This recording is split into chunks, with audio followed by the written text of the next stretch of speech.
Ratib Al-Haddad ini Al-Habib Abdullah bin Ali Al-Haddad sudah mengijazahkannya secara umum untuk semua umat Islam. Jadi kalau ada orang baca Ratib Al-Haddad tanpa ijazah pun nggak apa-apa.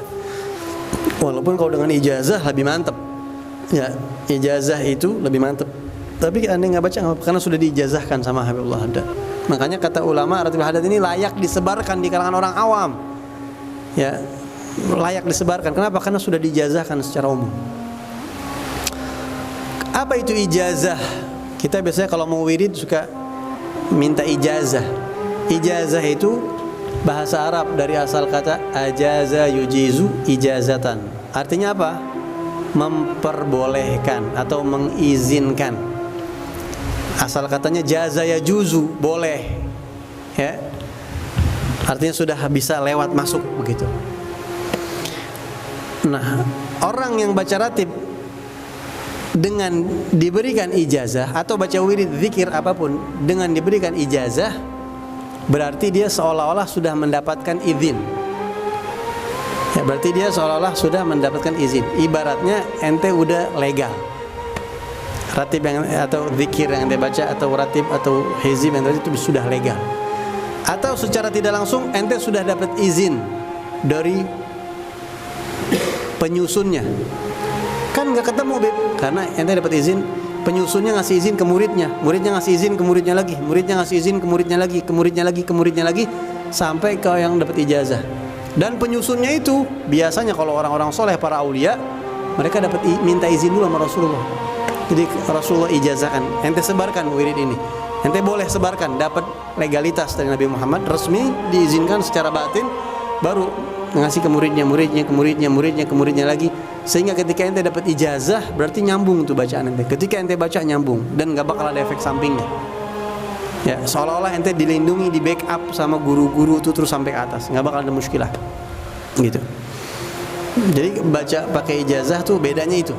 Ya, seolah-olah kalau ente baca tuh kayak nyetrum gitu ke atas. Kerasa ke yang si ijazah tuh merasakan pahalanya dapat kekirim terus begitu. Nah, tapi Ratib Al-Haddad ente baca tanpa ijazah sekalipun nggak apa-apa, karena Habib Al-Haddad sudah mengijazahkan ratib ini secara umum untuk semua umat Islam. Ketika ana datang kepada salah satu guru ana, Al-Habib Ali bin Hasan Baharun, dulu waktu ana awal-awal mondok begitu, ana bilang sama beliau, Habib, ana mau minta ijazah amalan apa aja dari antum. Amalan apa? Terserah antum, ana minta ijazah amalan apa aja. Ana masih ingat kata-kata beliau. Beliau mengatakan, syurutul mujiz wal mujaz ma'dumah indi. Ya, buat minta ijazah aja ana masih belum pantas, apalagi mau ngasih ente ijazah. Itu anak kayak ditampar gitu. Dan itu tamparan didikan ya. Ana malu, pede amat ana minta ijazah sama beliau. Beliau aja bilang ana minta ijazah aja nggak pantas, apalagi mau ngasih ente. Dan begitulah para guru-guru kita tuh, masyayikh kita begitu. Sehingga kalau bisa nolak dulu, ana nggak pantas, cari yang lain.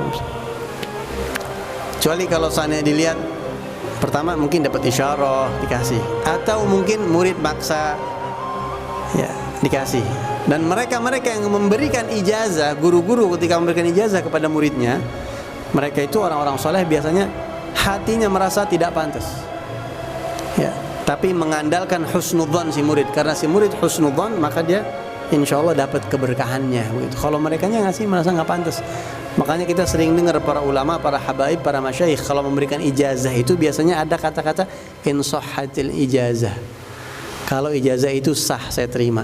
Kalau ijazah itu benar-benar memang ada, maka ana ijazahin. Takutnya ana nggak ada. Sampai sebegitu mereka. Jadi nggak sembarangan nanti. Ya, nah makanya ketika kita mendapatkan ijazah kita sangat senang, sangat bangga. Nah, dan kadang-kadang ada amalan yang diijazahinya ana ijazahkan kepada ente, dan ana ijazahkan ente untuk mengijazahkan orang lain. Ada juga yang seperti itu. Nah, sehingga kita mengandalkan izin dari guru-guru kita begitu. Ya, dan tujuannya kenapa kita mengijazahkan? Ijazah itu kayak semacam MOU begitu ya, supaya dia ini termotivasi, supaya dia ini bisa istiqomah, supaya dia ini mau ngamalin. Mungkin kan orang lebih semangat begitu. Kalau ada ijazah kan kayaknya perasaannya beda begitu ya. Mudah-mudahan bisa istiqomah dia begitu kita ijazahin. Walaupun kita jangan pernah merasa jadi orang yang pantas buat kasih ijazah sama orang. Jadi tujuannya apa? Untuk meneruskan ilmu guru kita, bukan karena kita pantas. Dan yang kedua, dengan harapan mudah-mudahan si murid ini husnudzan. Jadi kita kasih dia.